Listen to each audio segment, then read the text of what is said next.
What if you could glimpse the future of air combat? The future is now. The secret American fighter jets and aerial weapons of tomorrow are being developed today. Incredibly powerful engines push fighters to the edge of space. Sophisticated helmet systems give pilots a 360-degree view of the battlefield. And stealth. Invisible planes that can strike anywhere in the world at a moment's notice. But with every advance, the enemy will be sure to counter, even striking in space itself. This isn't science fiction, but actual scenarios based on known diagnostics. A glimpse of what's coming very soon. Experience what will be. Dissect the tactics. Witness the awesome spectacle of the dogfights of the future.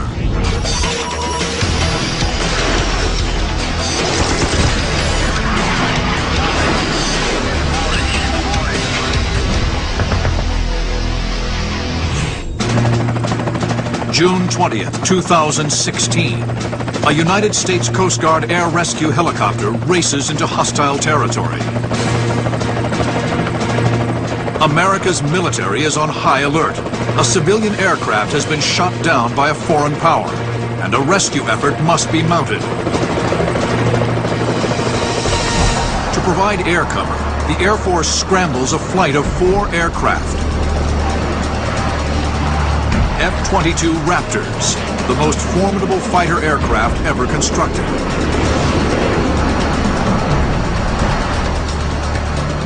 The Raptors, stealth fighters, streak into the danger zone at over 1,000 miles per hour, Mach 1.5. They are virtually invisible to enemy radar. The F-22 is just one of a lethal new breed of fighting machine that even now are redefining aerial warfare. Quantity is a quality all of its own, and the Western world is very much putting its eggs in the basket of high technology, fewer numbers that can achieve the same effects on the target because you have precision and stealth. These amazing machines are the culmination of a century of fighter aircraft development. The first combat aircraft, or so-called Generation 1 fighters, took to the skies in World War I. Planes like the Fokker D-7, SPAD-13, pioneered fighter aviation, topping out at just over 100 miles per hour.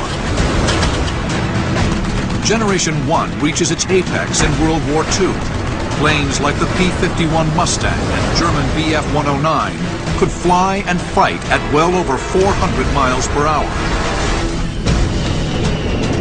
But by the close of that war, the first Generation 2 fighters, jets, upped the ante. One of these, the German Me-262, could fly over 500 miles per hour. After the war, the United States and Soviet Union developed their own Generation 2 aircraft, like the F-86 and the MiG-15. They pushed over 600 miles per hour, near the sound barrier, in clashes over Korea. Lessons learned in the Korean conflict, coupled with far more advanced electronics, spurred a leap in speed and killing power for Generation 3 aircraft, like the F-4 Phantom and Soviet MiG-21. They topped out at over twice the speed of sound, some 1,400 miles per hour. Third Gen began to introduce avionics types of engagements, radar-guided missiles, and the air-to-air engagement. By the early 1970s, Generation 4 fighters like the American F-14 and F-15 were deployed. These aircraft featured far more sophisticated avionics. The electronics suite that supports navigation, radar, and weapons. In developing the Gen 4 fighters, not only did they have a whole lot more computer power to work with, but it was a mindset change to create the ultimate killing machine. But no matter how fast or well armed, The advance of ground radar and surface-to-air missiles during the 1970s and 80s meant that entire sections of sky could be denied to even the finest Generation 4 aircraft. The life expectancy for a Gen 4 fighter over anywhere that we may go in the near future is very little. And I'd say easily 50% loss is only because the enemy is not going to have enough missiles to shoot these guys down. To survive and dominate this environment, radical new technologies are needed. Enter the F-22, the world's first Generation 5 fighter. First proposed in the 1980s, the F-22 is a single-seat fighter. It was unveiled to the public in 1997 and delivered to the Air Force in 2003. Its true top speed, a closely guarded secret, is well over 1,400 miles per hour. It is armed to the teeth with 6 radar-guided missiles and 2 heat seekers. The F-22 Raptor, I saw that first at Andrews back in '91. If Kim Basinger was an airplane, that's the one she'd be. Just a startlingly beautiful aircraft. It outperforms the F-15 in every regime when it's invisible to radar. It don't get much better than that.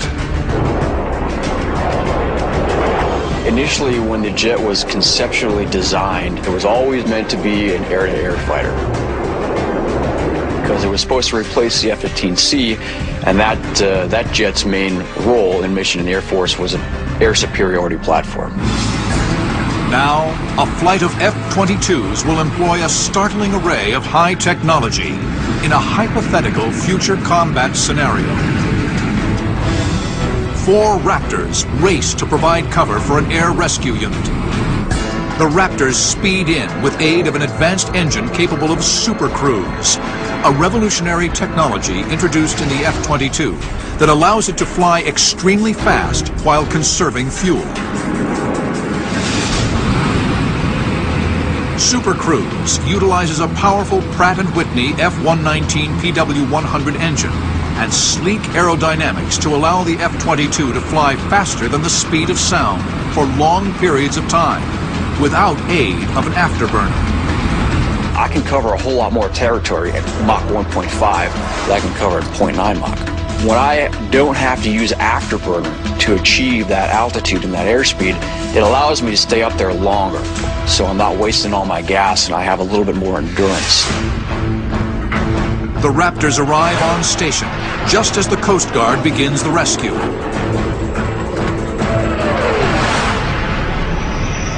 Then, the Raptors detect a formation of 14 enemy MiG-29s on radar. Suddenly, with no warning, the MiG-29s fire on the rescue helicopter.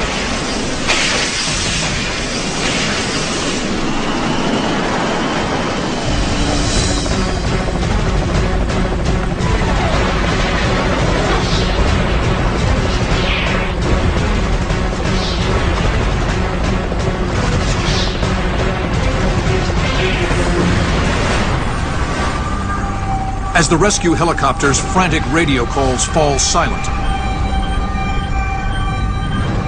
a stark realization sets in.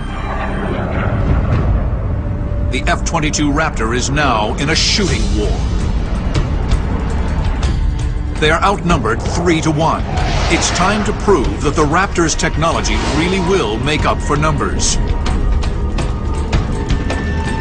Their primary advantage, and the cornerstone of Generation 5 technology, is stealth. People don't understand how diabolical stealth is. A stealth aircraft is not completely invisible to radar, but if you track an aircraft, it means you have to track every sparrow and dragonfly in the sky. Stealth is not only the shaping of the airframe, but the materials used in the airframe for the sole purpose of not reflecting radar pulses back to the bad guy's radar. That first came into what we call an attack airplane as opposed to a pure fighter in the F-117 Nighthawk. The F-117 uses a uniquely shaped airframe to scatter radar energy. The odd angles made it unstable in flight, and the radar-absorbent coating was expensive to maintain. This early type of stealth could not be used in an air superiority fighter like the F-22. So engineers developed an improved form of stealth called planform alignment. Planform alignment orients flight surfaces and small structures on the aircraft at the same angle. The result is something like a camera lens that shapes and focuses radar energy and directs it away from the detecting station. This allowed engineers to design a much smoother, more aerodynamic shape for the F-22, making it stronger, faster, and more maneuverable than the F-117.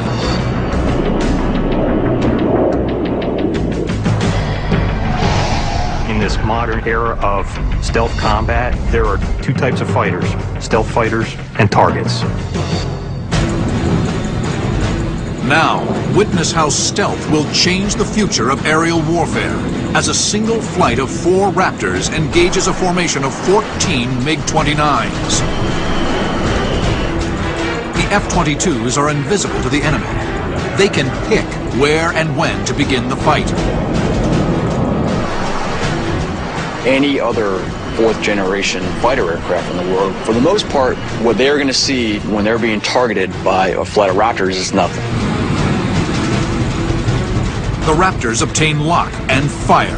The missiles deploy from internal weapons bays. If the missiles were mounted externally, the F-22's stealth outline would be broken. Warnings blare in the MiG-29 cockpits.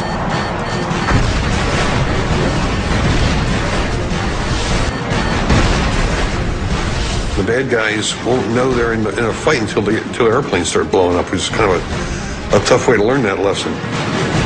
Still undetected, the Raptors fire another volley of advanced medium-range air-to-air missiles, or AMRAAMs. These AMRAAMs are AIM-120Ds, top speed over 2,000 miles per hour. They could be on operational U.S. fighters sometime after 2010. The D possesses better range and guidance than the AIM-120C in use today. Both are so-called fire-and-forget missiles.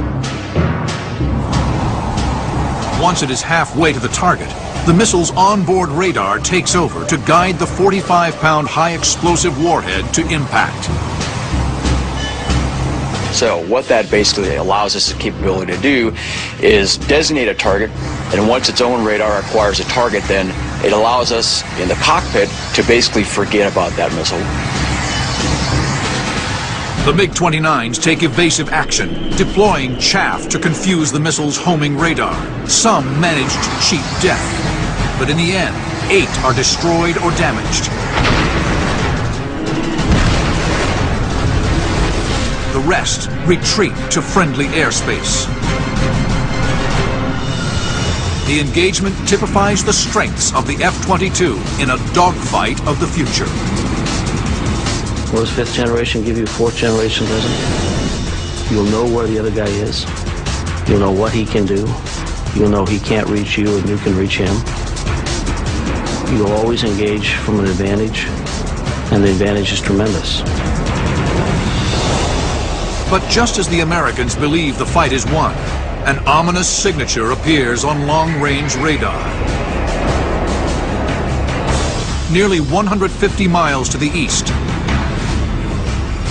an even larger enemy force of 24 Su-30 MKI flankers and Mirage Rafales race to the aid of the MiG-29s. The F-22s are outnumbered. In the F-22, we routinely train to fighting outnumbered. We realize that if we only have a certain number of operational squadrons of F-22s, we're going to have to do a whole lot with not very much. The F-22s move to engage the enemy force.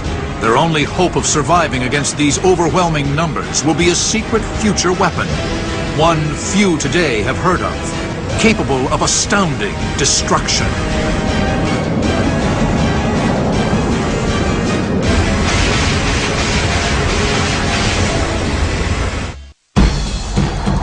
June 20th, 2016. In a hypothetical combat scenario, based on what we now know of future aerial warfare, a flight of F-22 Raptors engages a large formation of 24 Su-30 MKI flankers and Mirage Rafale fighters.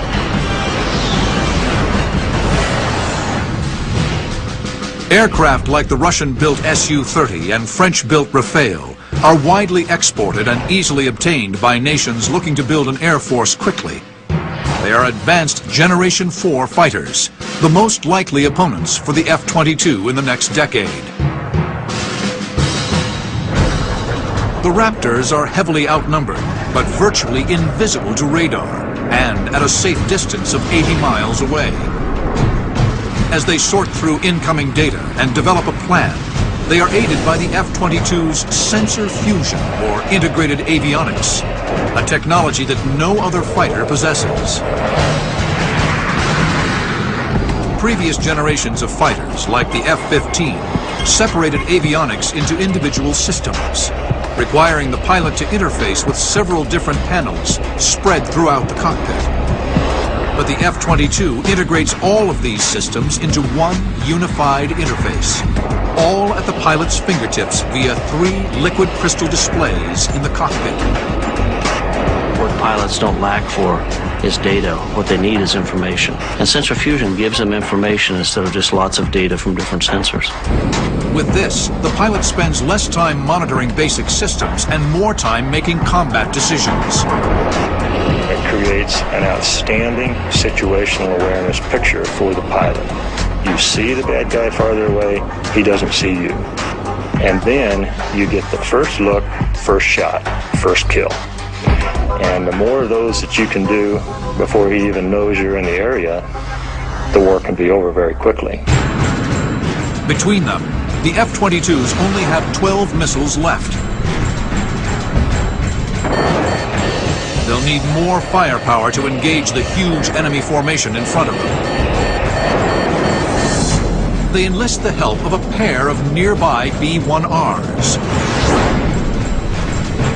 The B-1R, first outlined by Boeing in 2004, is a proposed replacement for the venerable B-1B Lancer, a supersonic strategic bomber in service since 1986. The B-1R has a top speed of Mach 2.2, twice that of other heavy bombers like the B-52. If built, it would be equipped with the same powerful engines the F-22 uses, the Pratt & Whitney F-119. This means the B-1R will have supercruise, just like the Raptor. Add advanced radar and a full complement of 20 AIM-120D missiles to the mix, and it is clear how formidable this future weapon could be.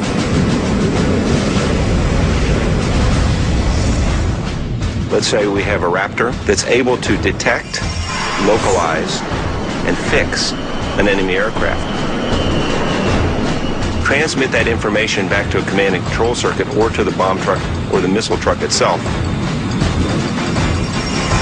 And then have the missile truck fire the missile against the enemy. The large aircraft, like a B-1, can carry so many missiles that it doesn't really impact when one is fired. And they can also afford to fire 2 or to ripple missiles if they need to. This sort of highly technological teamwork between multiple air assets is another key aspect of how a future air war will be waged. Before the B-1R attack, the stealthy Raptors will engage the enemy formation by firing their remaining radar-guided missiles. Not enough to take out the whole formation, but enough to sow confusion and panic. They hope this will protect the unstealthy B-1Rs from counterattack. The Raptors move in.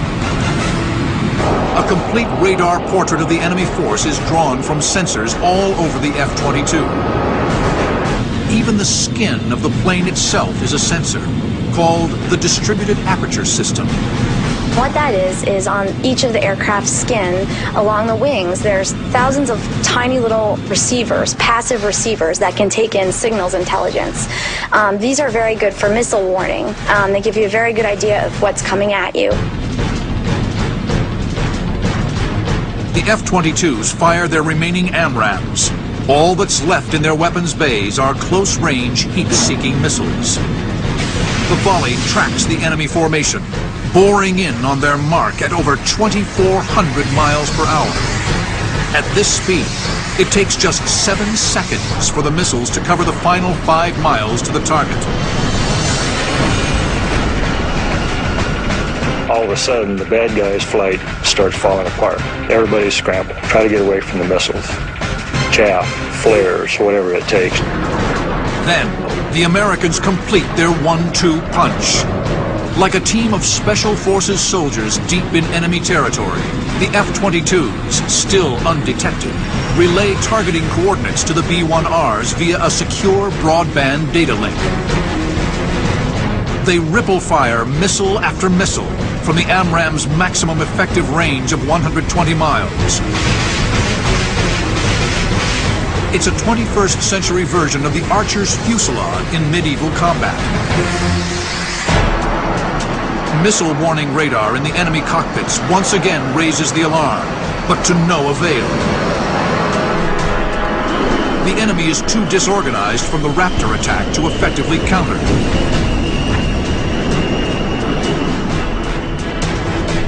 The chaos among the enemy ranks perfectly illustrates the stunning advantage of high technology in a dogfight of the future.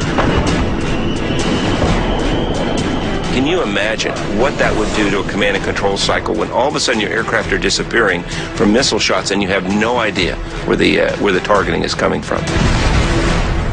In just a few moments, it's every man for himself.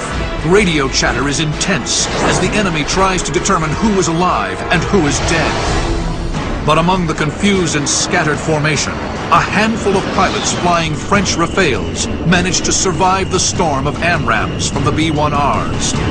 Here's how. In order to defeat a missile that's been launched on you, first of all, you've got to know it's coming. So you've got to have a good radar warning system that's going to let you know, A, you're locked on, and B, there's been missile launch at you. The AMRAAMs fired by the B-1R use Doppler shift in the radar returns to calculate path of travel, speed, and distance to a target. For the Rafales, survival depends on understanding this and knowing how to overload the missile's tracking system. The enemy pilots survived by breaking into the AMRAAM, perpendicular to the missile's flight path. Then they released chaff, strips of aluminum that reflect radar energy.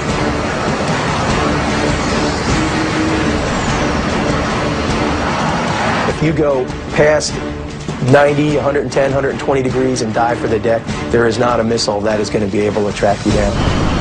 The 6 remaining Rafale fighters now move against the distant B-1Rs, the only target their radars can find. A volley of missiles roar past Mach 3 in pursuit of the B-1s. This moment in the dogfight demonstrates just how vulnerable an unstealthy Generation 4 aircraft will be in a future air war. The aircraft is damaged, but not knocked out. The B-1 pilots go full throttle, with a top speed over Mach 2.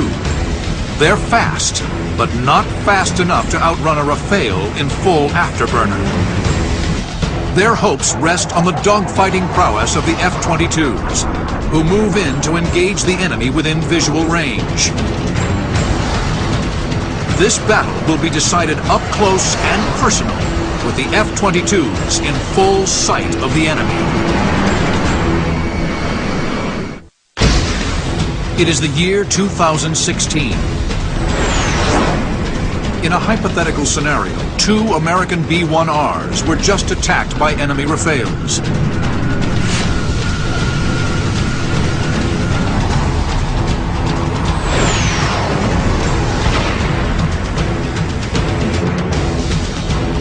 Now it's up to a flight of F-22 Raptors to intercept the Rafales before the B-1s are lost. It's 4 F-22s versus 6 Rafales. The Dassault Rafale, with a top speed of Mach 2, is a formidable foe.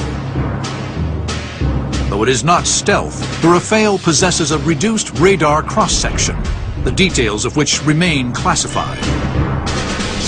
With no long-range missiles left, the Raptors will be forced to move within visual range. It's a scenario that has been repeatedly declared extinct. Especially when you talk to the defense contractors today, because they are always talking about the importance of sensors and systems and avionics and how we've really gotten beyond the dogfight. And it's always turned out that we do get back into these close-in conflicts where you're going to be eye to eye with the opponent. It's not going to change. I mean, a line of sight can be at 500 miles or it can be 100 yards, depending on the circumstances of the engagement. The other guy can just get lucky and get in close, in which case the F-22 Raptors have to show how well it can maneuver. The Raptors assign targets. I'm going to go to the merge and I'm going to get the job done. Now, like I said, if I can't shoot BVR, then I've got to go within visual range to get the job done. In seconds, one of the Raptor pilots spots a glint of metal on the horizon. The Rafale breaks into him. Within visual range, stealth no longer hides the Raptor. They speed towards the merge, roaring past each other at over Mach 1. Just like dogfighters of years past, these 21st century pilots turn into each other to initiate combat. Unlike previous generations, the F-22's onboard computer is actually monitoring how the maneuvering is stressing the aircraft. If I'm asking the jet to do something, the computer decides that it would overstress the airframe, it won't let me do it. And in an F-15, the jet will not prevent you from over-G the aircraft. The F-22 will prevent me from overstressing the airframe to ensure the long-term health of the airframe. Finally, the F-22 gains lock and fires. The Rafale dives and brakes, releasing flares to draw off the missile. This engagement is over.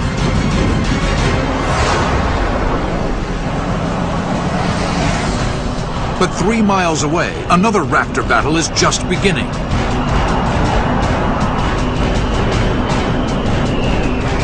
He's locked in a vicious circling fight with another Rafale.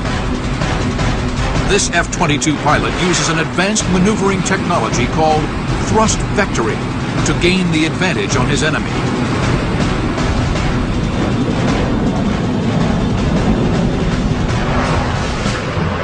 Thrust vectoring was originally developed in the 1960s for aircraft equipped with VTOL and STOL, or vertical takeoff and landing, and short takeoff and landing. Engineers quickly realized the benefits of the technology for tactical maneuvers. Thrust vectoring is basically taking the exhaust out of the back of the engine and being able to steer it in a certain axis of flight. It's almost like a garden hose effect, if you will. If you turn the garden hose on full blast, that nozzle that the water's coming out of is going to push that hose around in a circle. A handful of Generation 4 fighters, like the Su-30 and MiG-29, incorporated thrust vectoring. But not the American F-15C. The Air Force made up for this by perfecting the technology in the F-22 Raptor. As the Raptor turns, the aircraft's onboard computer makes tiny adjustments of the thrust nozzle to improve the turn radius of the aircraft. Everybody talks about thrust vectoring as if there's some magic switch you push or something like that. There's not a light that comes on that says thrust vectoring's working. And so it's blended very smoothly. The pilot has no idea when it's moving. And so it's just effortless. The airplane flies and points and does what he wants it to do.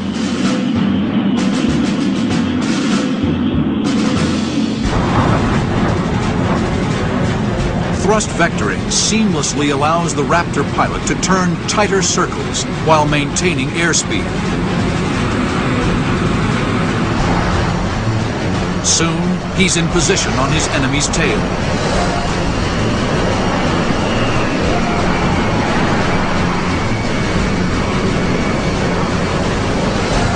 But suddenly, A second Rafale crashes the party. The enemy gains a feint lock on the F-22 and fires. A missile warning blares in the Raptor pilot's helmet. If I'm looking back over my shoulder and I see a puff of smoke and a missile flying my way, there are certain evasive maneuvers that I will take as a fighter pilot to try and defeat that missile. It's a combination of maneuvering and chaff and flares. The F-22 easily breaks the missile lock, but the maneuver has put him out of position. Now he must work with his fellow pilots to turn the tables. The scenario where I'm in my fighter and I'm in a world of hurt and I need some help. My buddy, who I've been training and flying with for 5 years, that guy or that gal will stop at nothing to come and put their life on the line to save mine. Voice communications between pilots are handled by the Raptor's integrated avionics system. The second Raptor quickly comes to the aid of his fellow pilot.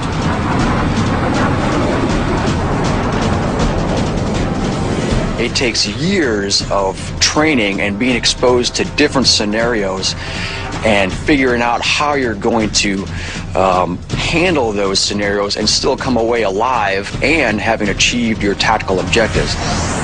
The first Raptor breaks hard into his opponent, forcing him in the direction of the second Raptor. The second Raptor locks on with his heat-seeking AIM-9X Sidewinder missile. The AIM-9X was approved for full-rate production in 2004 and should be fielded at any time. Many details are classified, but it is known that it will possess a type of thrust vectoring technology called jet vane control, which gives it much greater agility over its predecessors.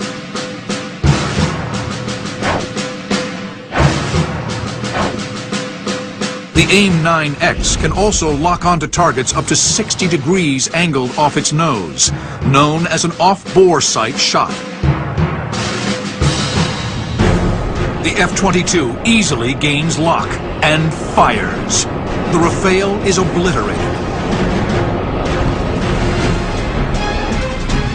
But the first F-22's not out of the woods yet. Another enemy missile rockets toward him.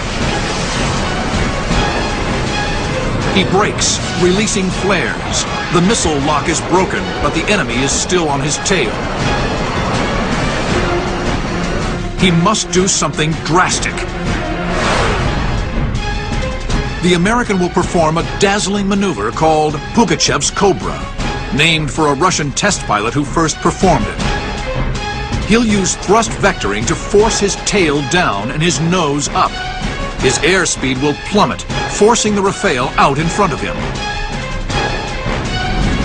A move like this could easily get out of control for a Generation 4 aircraft equipped with thrust vectoring.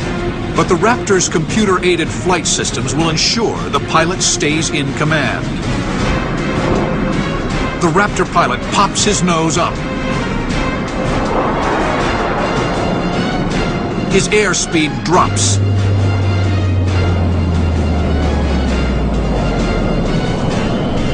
The Rafale fights to stay in the turn, but has no chance. He shoots past the Raptor.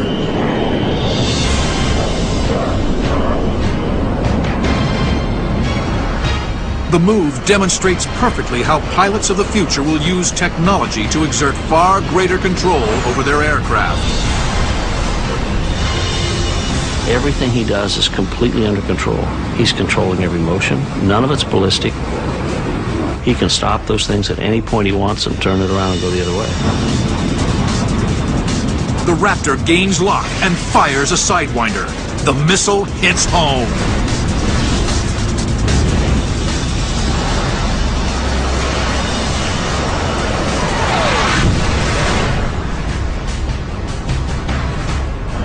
The rest of the enemy force flees south. The Raptors could pursue, but they choose not to.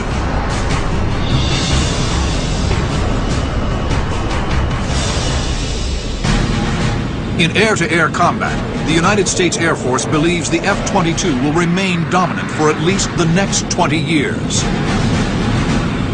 it is unlikely that another country will develop a Generation 5 aircraft to challenge it anytime soon.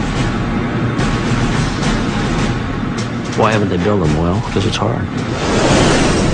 They're not easy to build. It takes very advanced companies, very advanced teams to put them together.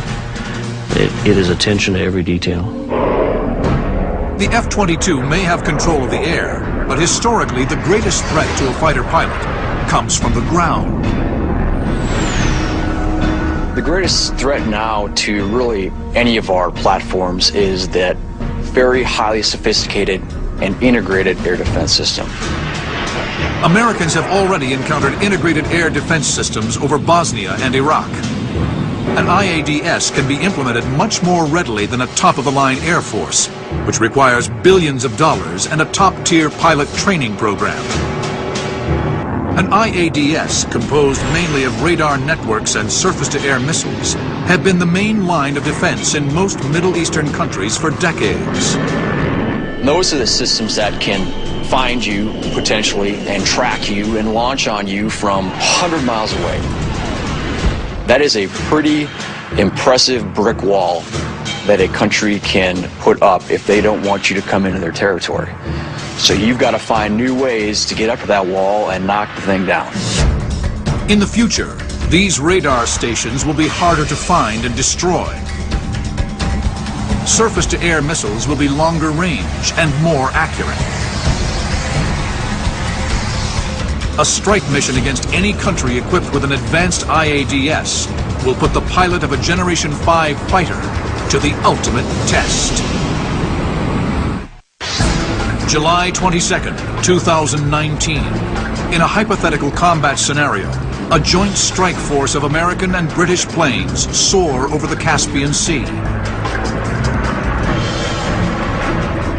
On this night, a mission to strike suspected uranium enrichment sites will take them deep into a country fortified with an advanced integrated air defense system.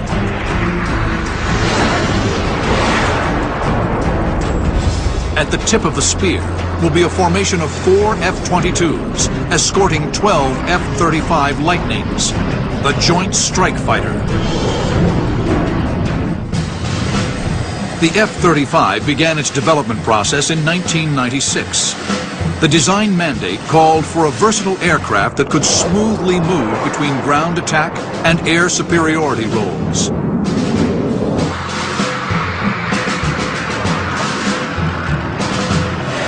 The F-35 was meant to replace other strike aircraft like the F-15E, F-16, and F-18.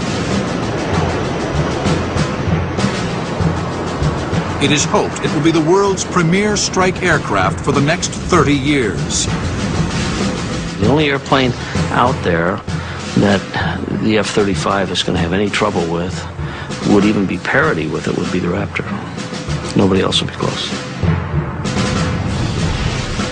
With a single powerful engine, the F-35 tops out at Mach 1.6, but it lacks supercruise and thrust vectoring. Still, it incorporates the same stealth characteristics as the F-22 and can be every bit as lethal in air-to-air combat.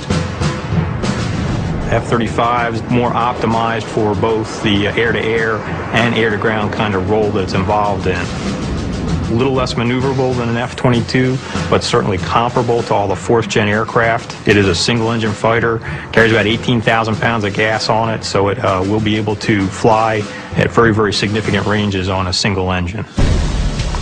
In a future air war, the F-35 will perform a variety of functions, as opposed to the F-22, which is specialized for air-to-air combat.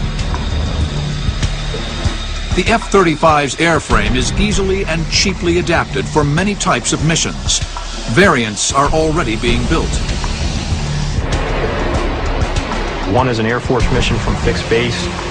One is for the Marine Corps version from L-class carriers as well as austere basing. And the third is for the U.S. Navy, which lands on the large CV-class carriers.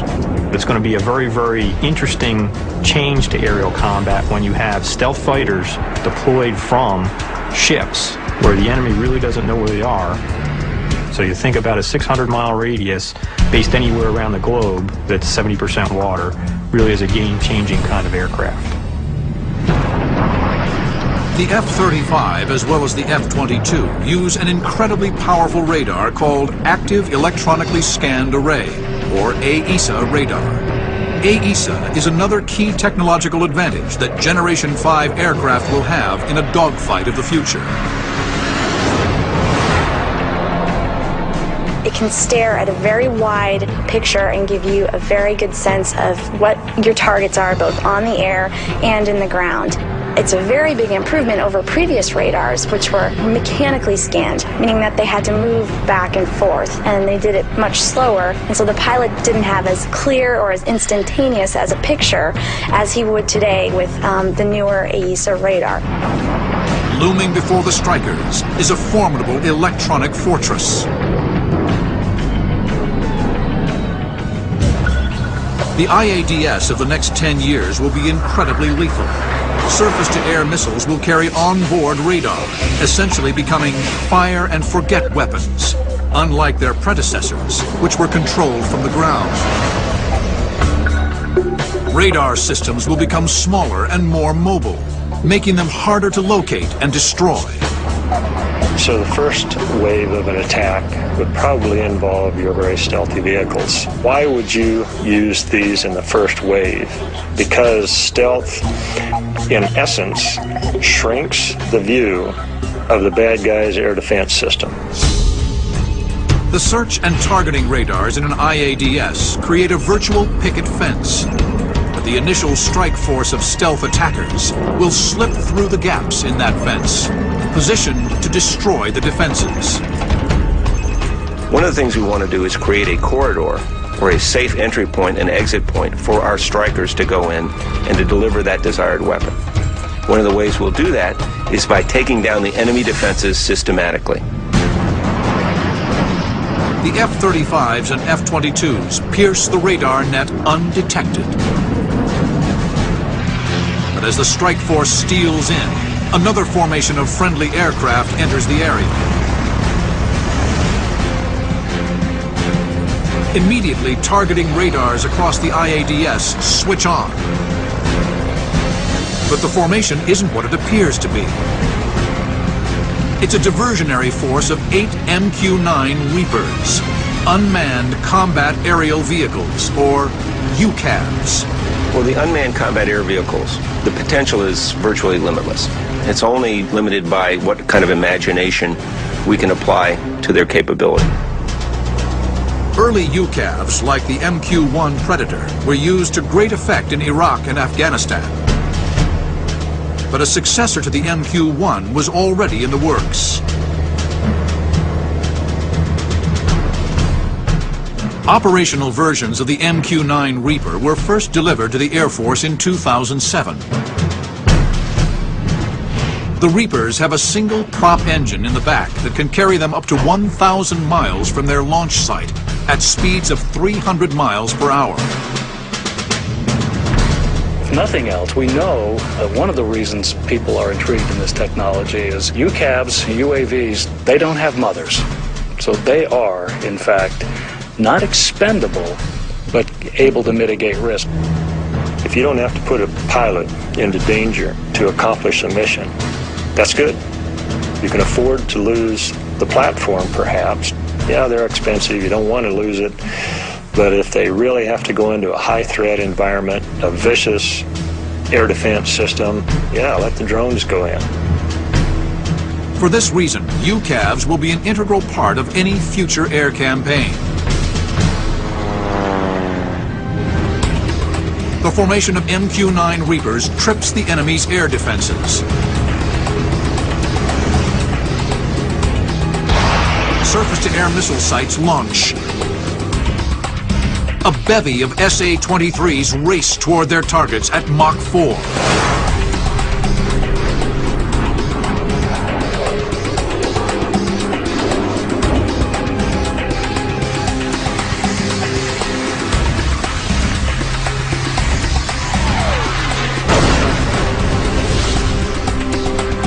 The SAMs easily track and destroy most of the decoy formation. But with radars active, their positions are plotted by the F-35s. The Lightnings snap into action. Aided by the same integrated avionics suite used in the F-22, they smoothly share targeting data. And overall, this ability to send messages between the cockpits can't be underestimated, because when you look at your fourth generation fighters, you're in an F-16, you're always looking around you, where's my threat, and trying to build that picture all the time. Well, if you're in a Joint Strike Fighter, you have the ability to instant message your images between each other. So all of a sudden, you're looking at the exact same threat, and you both have the exact same concept of what kind of fight you're going to be in. Two of the F-35s roll in to deliver AGM-88 harms against radar tracking stations. The harm, an anti-radiation missile, locks onto the station's radar signal and homes in for the kill.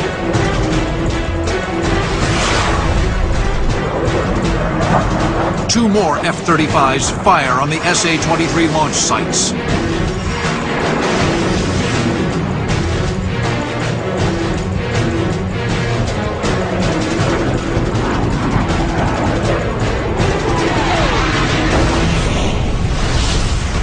Several other Lightnings, filling the electronic countermeasure role, jam other targeting radar stations to prevent further launches. Another thing you can do with an ESA radar, and it's classified, is in essence fry the other guy's electronics. There's enough energy that you can focus with one of these radars that you can just cook his computer. Maybe you can knock out some of his radar system. The F-35s have met with spectacular success, clearing a corridor for bombers to travel straight into the target.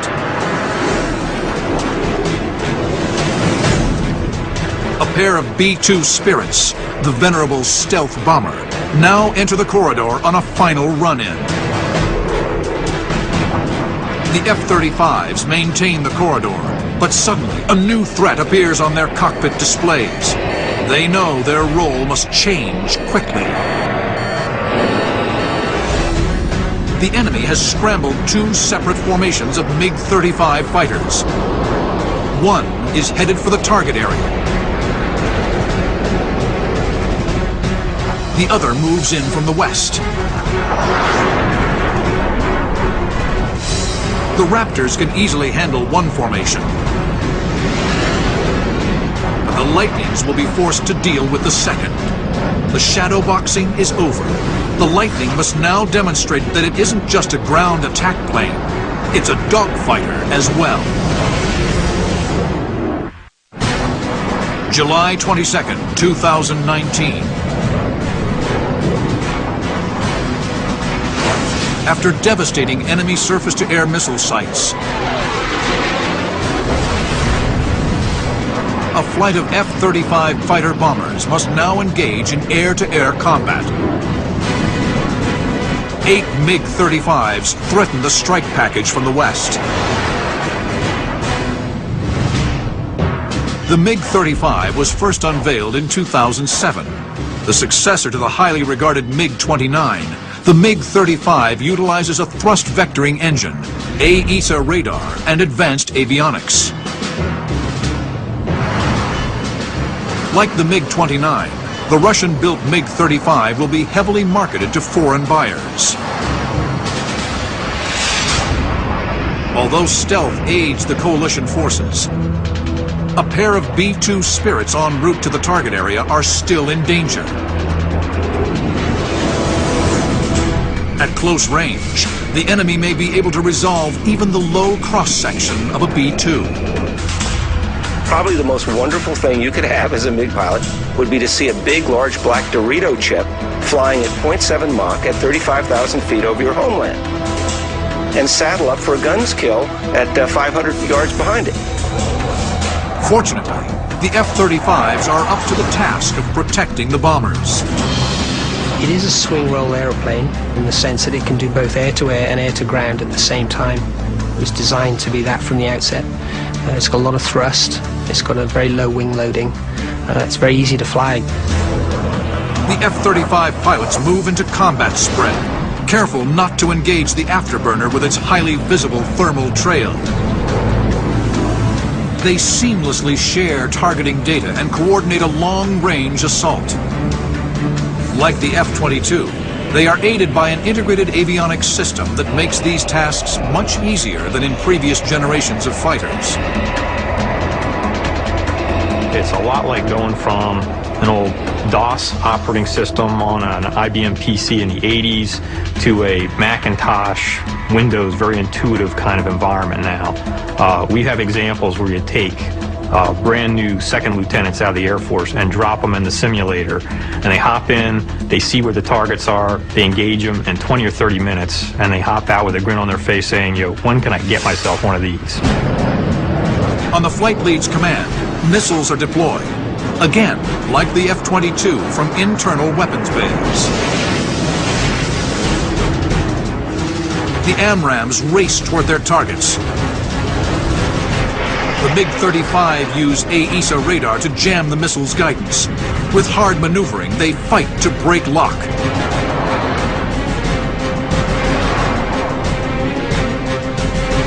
But 3 are destroyed.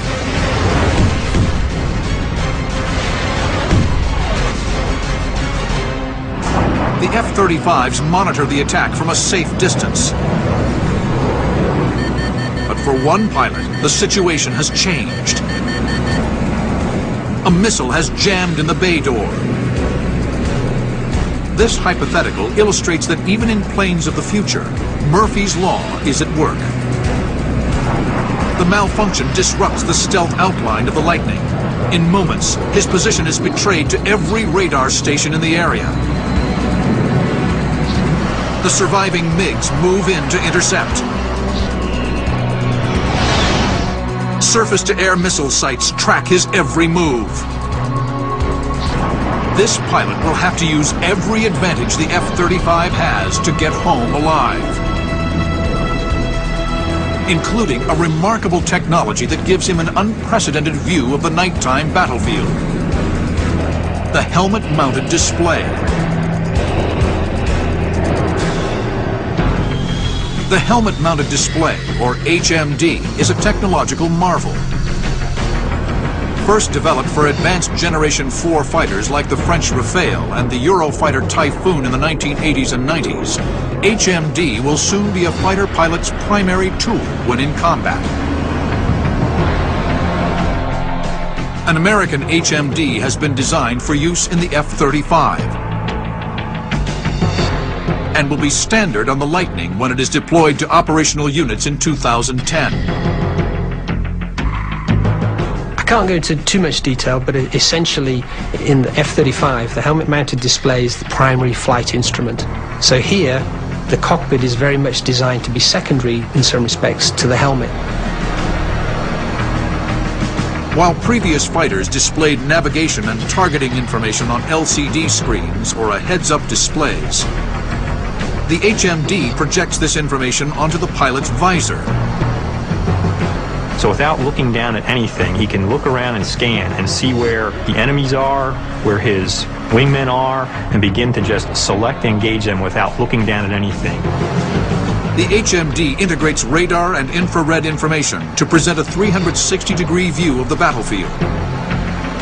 With this, Lightning pilots can track opponents in any direction, even directly beneath the cockpit. This is an advantage if you're in a situation where you can't turn your aircraft quickly enough to get your nose toward the target, but you want to hit that target.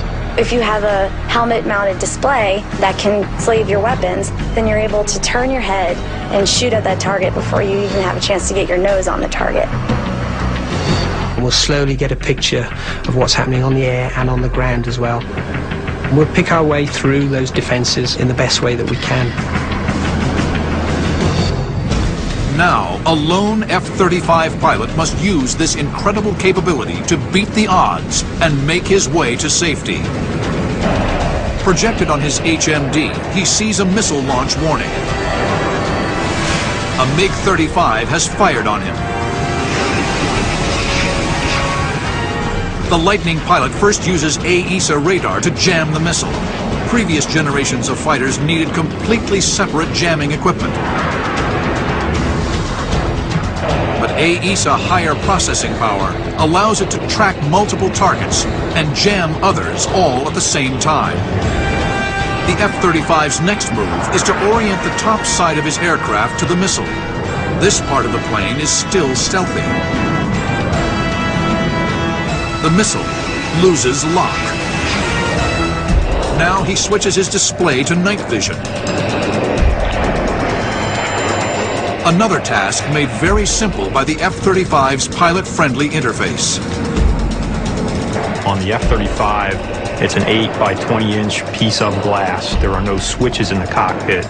It's finger on the glass, touch screen, very interactive in terms of being able to bring up a display, iconify a display, make it big, make it small, depending on what the typical mission is. The pilot spots a glowing burner plume. A MiG-35.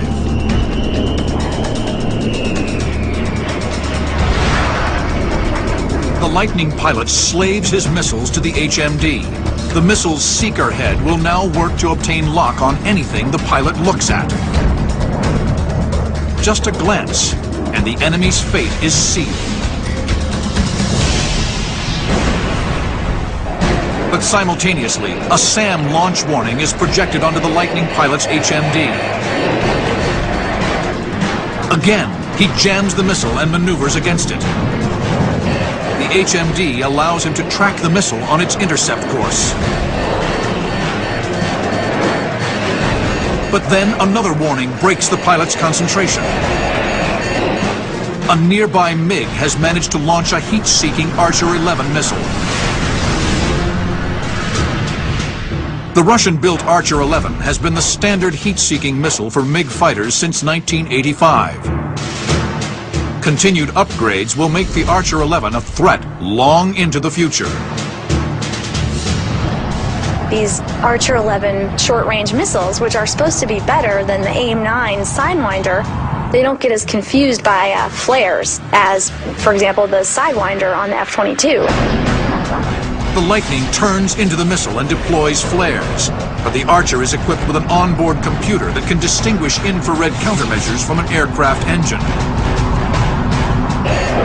The F-35 is trapped, with a SAM in front and an Archer behind. To survive, he'll need the F-35's extreme maneuverability aided by its advanced fly-by-wire system. Fly-by-wire was something that was introduced on fourth-generation aircraft. The F-16 was the pioneer of that technology. It was fly-by-wire from the pilot's stick to the computer, and then it went through a conventional hydraulic system out to the flight control surfaces. But the F-35 goes one step further. The computer takes pilot inputs, then relays them to still more processors that control the flight surfaces individually. So it's very, very maneuverable, and it has to be, but very, very benign in situations like landing on a carrier or landing in a STOVL kind of configuration. As the SAM closes in, he rolls, punching chaff and flares. The Archer missile hesitates for a moment, then detonates, blasting shrapnel directly into the SAM's path. The Lightning streaks north, now safe within the SAM-free corridor he and his fellow pilots blasted away earlier in the night. He's informed that the rest of the MiG-35s have all been shot down, and the B-2s have successfully reached the target. The mission is accomplished, but the pilot's brief experience in an unstealthy F-35 is a stark reminder of just how vital the technology is. For an Air Force built on it, a scenario in which the stealth advantage is negated will quickly become a nightmare.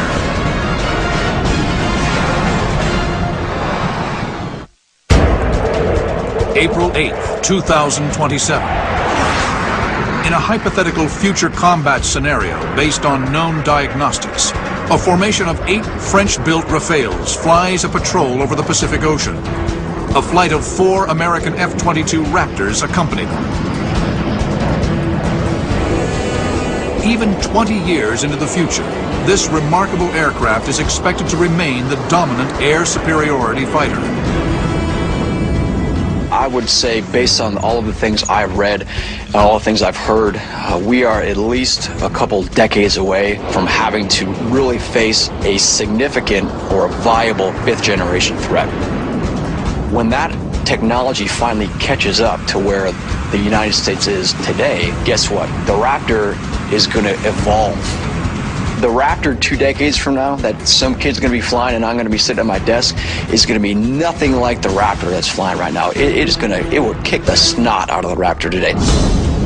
Although most of these upgrades are top secret, one is assured.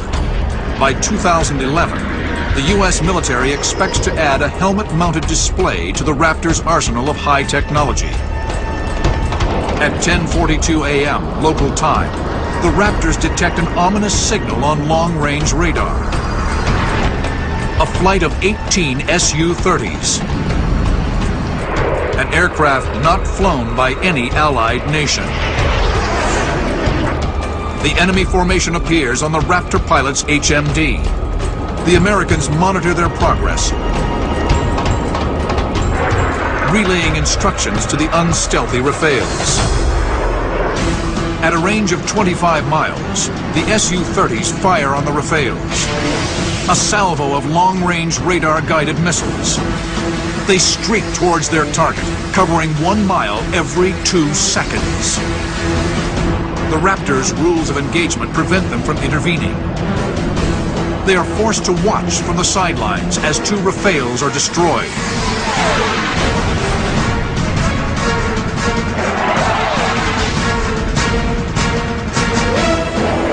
The rest retreat, unable to stand and fight in the face of 5-to-1 odds.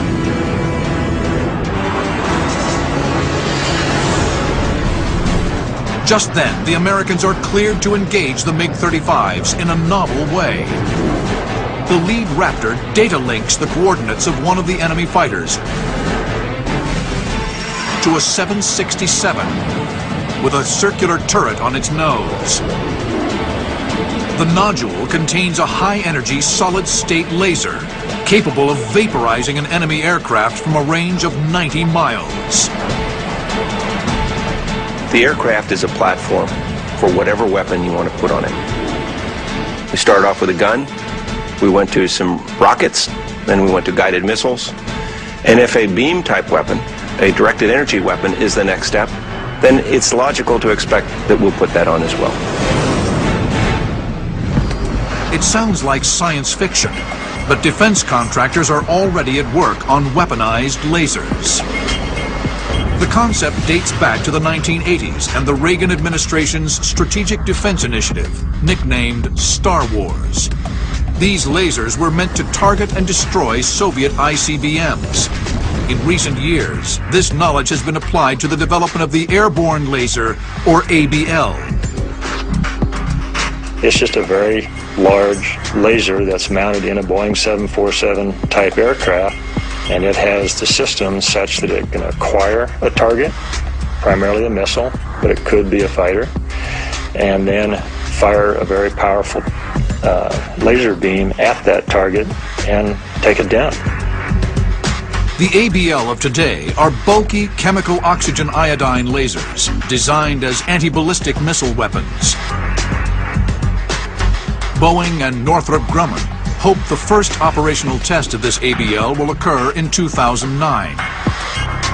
If successful, engineers will continue work on the ABL as well as other applications of high-energy weapons.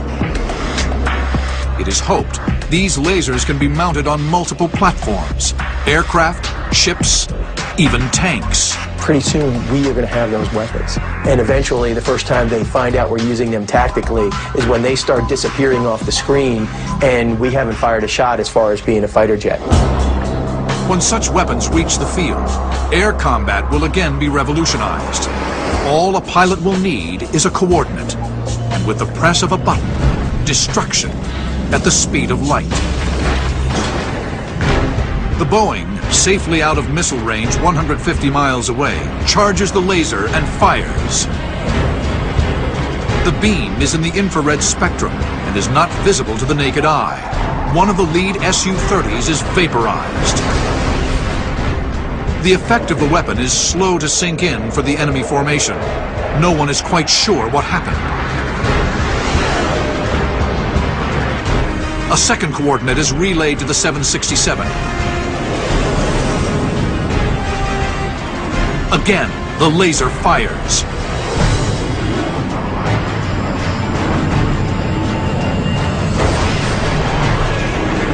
Now the Su-30s take evasive action, diving toward the Pacific to flee the lethal ray. With open war at hand, the Raptors secure permission to engage any hostile target.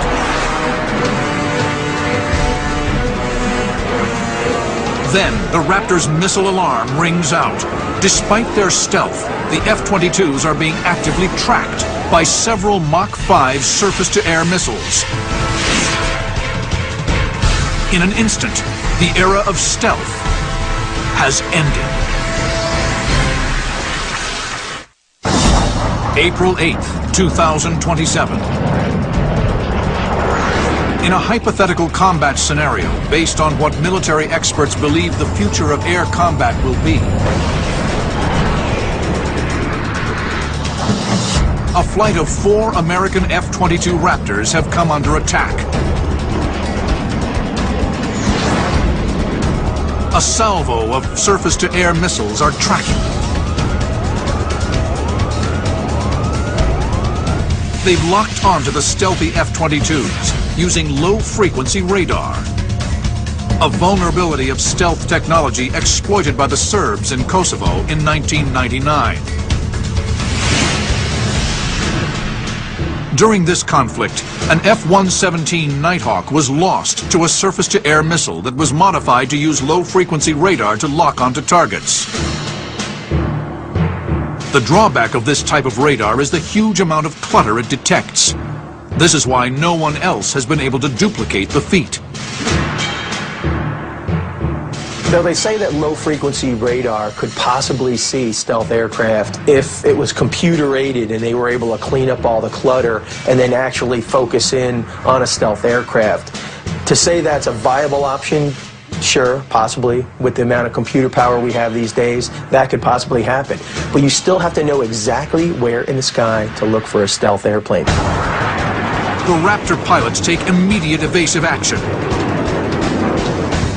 These SAMs are traveling at an astonishing speed, over 2,000 miles per hour. The pilots cannot rely on their eyes. The missile is simply moving too fast. The HMD aids them, projecting the SAM's position on the visor so they can maneuver. One missile finds its mark.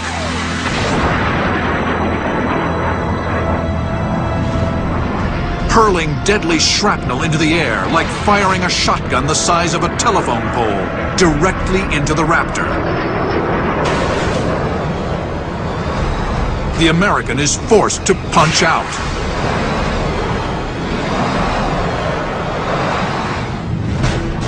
With quick thinking and aggressive maneuvering, the 3 remaining F-22s defeat their missiles and retreat.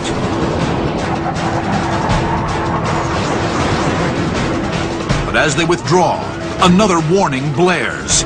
They've been fired on again. This time, radar-guided air-to-air missiles, seemingly launched out of the clear blue sky. This adversary seems to have Generation 5 technology. I think the first time we face a Gen 5 fighter as the United States, it's going to be a surprise. We're probably not going to know they have it. The Raptors scramble to defeat the missiles.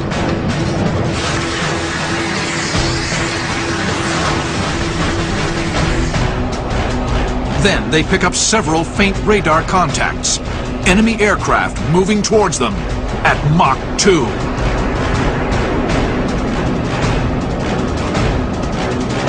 The Raptors move into full afterburner and speed towards the merge.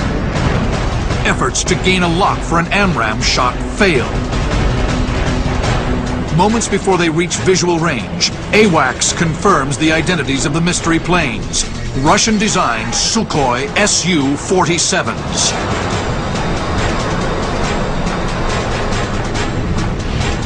The Su-47 was introduced in 2000 and is only at the beginning of its development. But the Russians hope this will be the first Generation 5 aircraft built outside the United States. They have the technology, it's just a matter of them getting the money and the wherewithal to put it together, and the threat. Right now, I mean, they're not threatened by us, they're not doing anything to us. There are other countries out there that are threatened by us, and they do have the money. So sure, are they going to probably get some stuff from Russia? Probably. The Sukhoi, top speed over 1,500 miles per hour, has a unique forward-swept wing, giving it greater agility in a dogfight.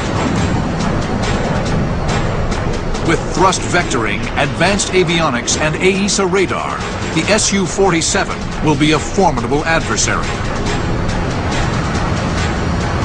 We will already have a game plan to do battle with that type of fighter. And we have that already because there's Raptors fighting Raptors. So they're already developing techniques and tactics against other Gen 5 fighters. The Raptors and Sukhois fire radar-guided missiles at long range, testing each other out. Their AESA radars easily jam the missiles, and a few simple maneuvers break lock.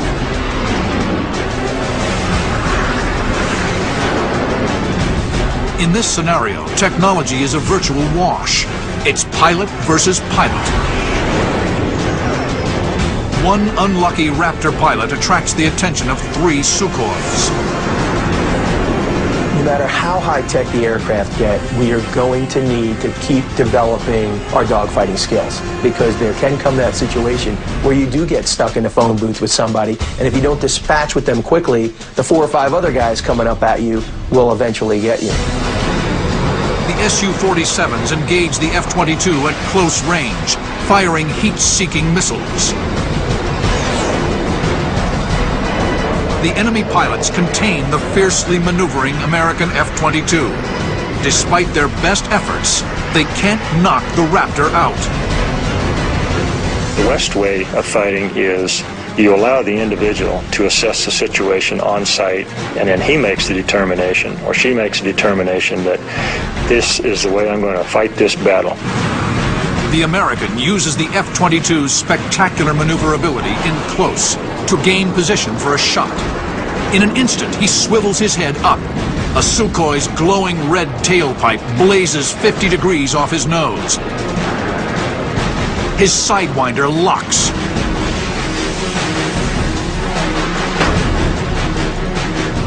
The missile streaks in. Its continuous rod warhead, a packed ring of welded steel rods, bursts open inside the aircraft. That's why we are training our people to do air-to-air combat as well as air-to-ground, and not just beyond visual range air-to-air combat. We're still teaching basic fighter maneuvers, how to handle the close-in fight.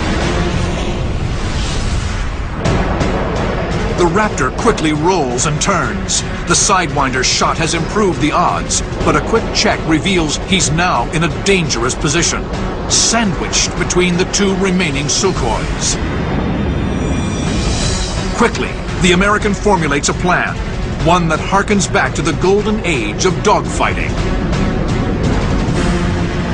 In the event the worst case happens, and you do get into close quarter combat, you still want to have the ability to fight your way out with a gun. The Raptor is equipped with a single Vulcan rotary cannon, mounted in the starboard wing root with 480 rounds of ammunition, strictly for close encounters. The gun in the Raptor is really designed to be an air-to-air weapon. The gun is an effective weapon. With some of the new bullets, the ranges go up quite a ways. Past generations of fighters have made the mistake of not carrying a gun. Most notably the F-4 Phantom. When it took to the skies over Vietnam in the 1960s, it was roundly criticized by pilots. Missiles of the time were unreliable, and without a gun, pilots had no backup. Since then, air superiority fighters have always had a gun. Using his HMD, the American looks through the floor of his F-22, tracking the movements of the enemy beneath him. He rolls inverted, then gains lock, using his AIM-9X's ability to track targets at any angle. As the missile streaks away, he deftly adjusts the nose, firing a well-aimed burst just before blacking out.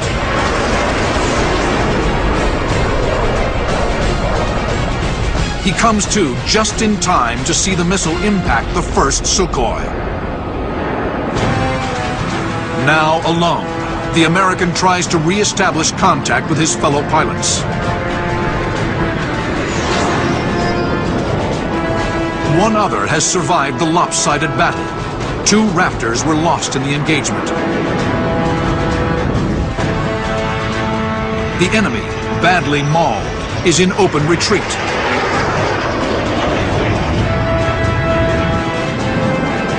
The Raptors form up and head east.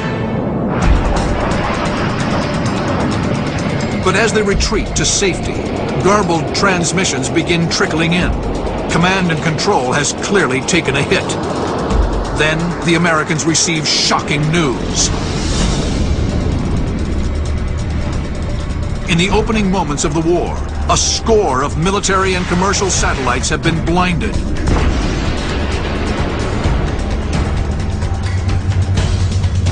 The battle has moved to space.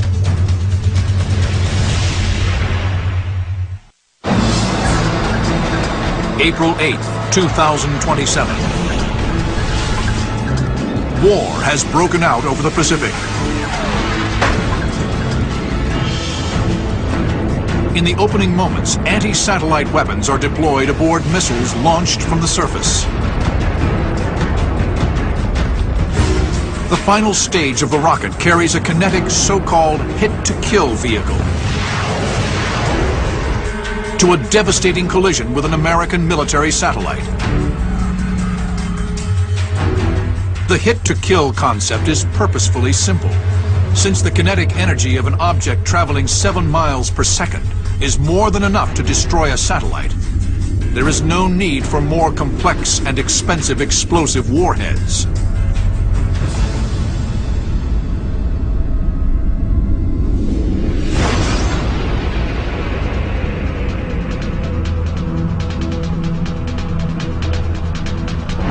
American forces engaged in the fight are crippled.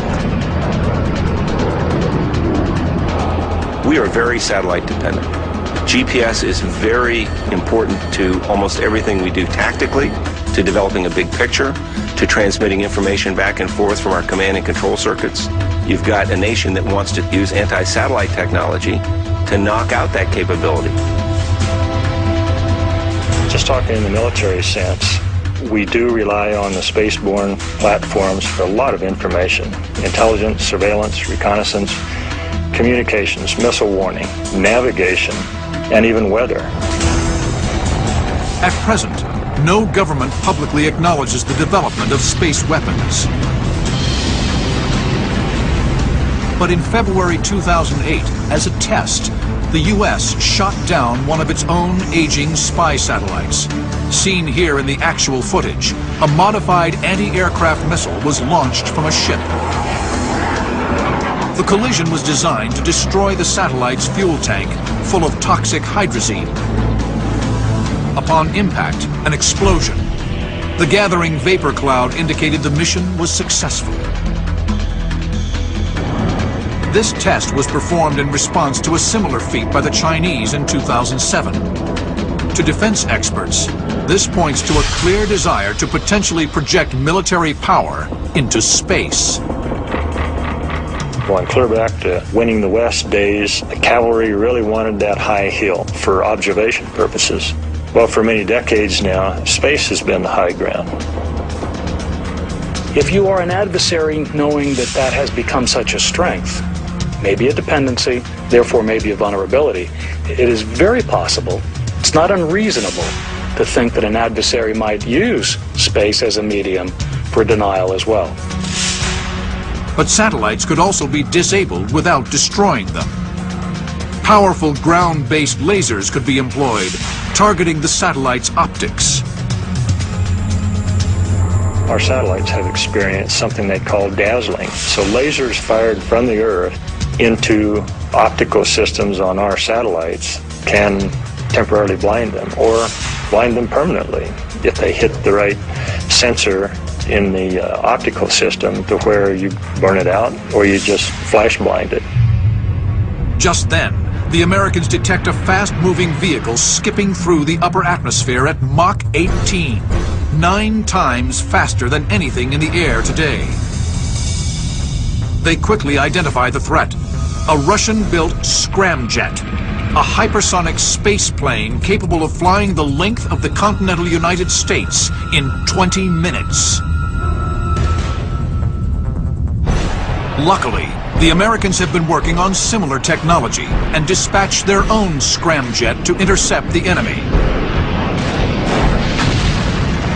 The history of air combat has always been measure, countermeasure. As soon as somebody develops a capability, somebody else will develop the counter capability to that. Since the 1970s, spaceplane technology has been viewed as a possible method of hypersonic travel at speeds in excess of 3,000 miles per hour. This concept was made famous by the Rockwell X-30 in 1986, seen here in animation produced at the time. President Ronald Reagan heralded an era in which spaceplanes would ferry passengers from New York to Tokyo in 2 hours. But the X-30 never made it off the drawing board. The program was canceled in 1993 due to budget cuts. The X-30's scramjet propulsion system, however, has not gone away. The Air Force is currently experimenting with the X-51, a vehicle meant to simply test the functionality of a scramjet engine or supersonic combustion ramjet. The engine itself is a simple power plant with no moving parts that harnesses the high pressure of air entering the intakes at supersonic speed. The compressed air is mixed with fuel and ignited to create very high propulsive thrust. The day may come when you can use that sort of engine to get us up into the very high reaches of the atmosphere and then perhaps into space. The big kicker is once you get into space, you have to have your own oxygen in order to burn something in space because there's just nothing up there to do that. The projected speed potential of scramjet-powered craft is thought to be near Mach 25, an astonishing 20,000 miles per hour. 10 times that of the fastest conventional jet aircraft in history, the SR-71. With this technology, spaceplanes could take off from bases in the U.S., lift into low Earth orbit, and strike targets anywhere in the world within 3 hours. Performance is the name of the game. We want speed, we want the ability to reduce the time to react. The scramjet technology gives us that ability. To be able to skip off the atmosphere and go around the world quickly, that's also an advantage.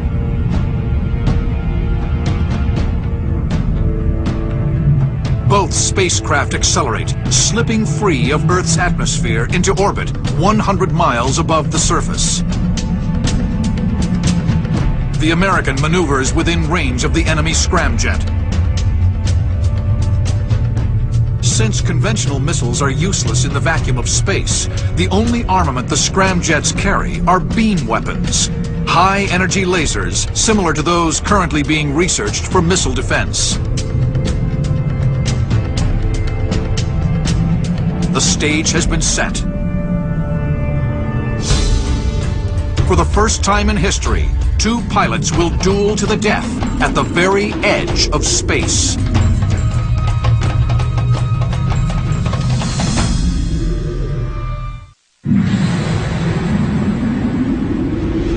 In the year 2027, 2 scramjets are about to square off in the first dogfight to take place outside of Earth's atmosphere. What happens if we go on out into space? Then we're into a whole new realm. What does that mean in terms of fighters? Well, if you're going to have two space planes duking it out in Earth orbit, we have to change a lot of things because physics rules out there no different than it does in the atmosphere. Tactics instinctive to pilots for nearly a century are suddenly obsolete. Orbital mechanics, not aerodynamics, govern the maneuvers. The way you can think about being in orbit is a rock on the end of a string.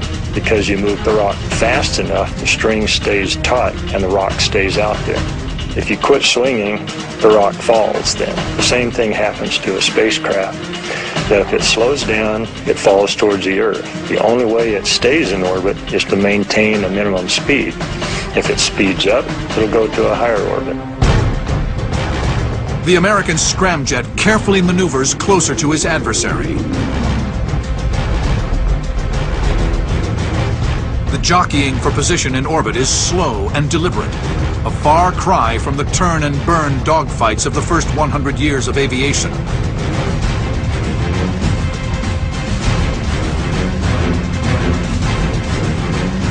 But the results will be just as lethal.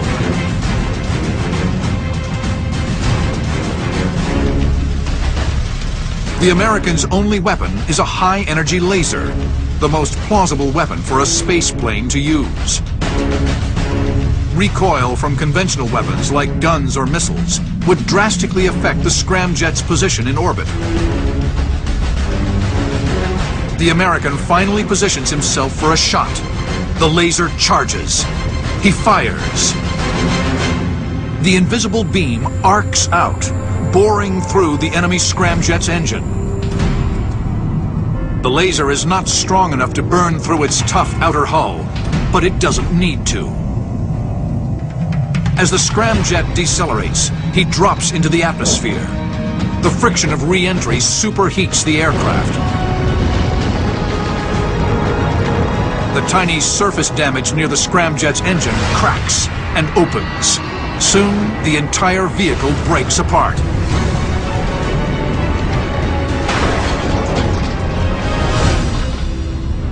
For the American, victory is bittersweet. As he watches his enemy burn up in the atmosphere, the frightening implications of warfare in the future are all too real.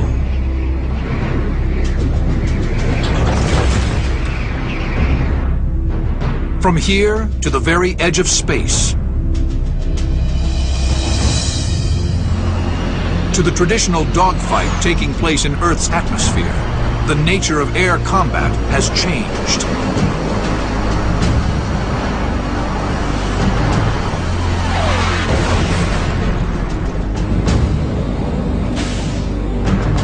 The air combat situation doesn't become less complex, it becomes more complex. Now you have more variables. So you ask how it'll change, it'll be everything they've done in the past and more. The dogfight was forged above the trenches of World War I, when pilots first stepped into canvas and wire biplanes and took to the air.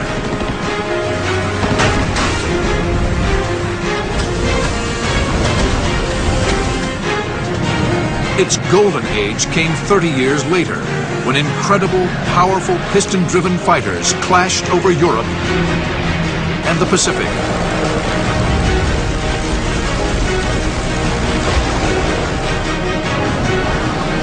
In Korea and Vietnam, jets drove dogfighting faster and higher, and guided missiles opened a new world of tactics.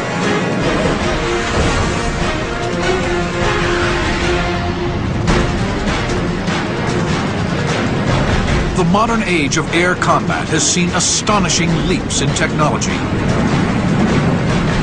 And there is no reason to think this progress will be slow.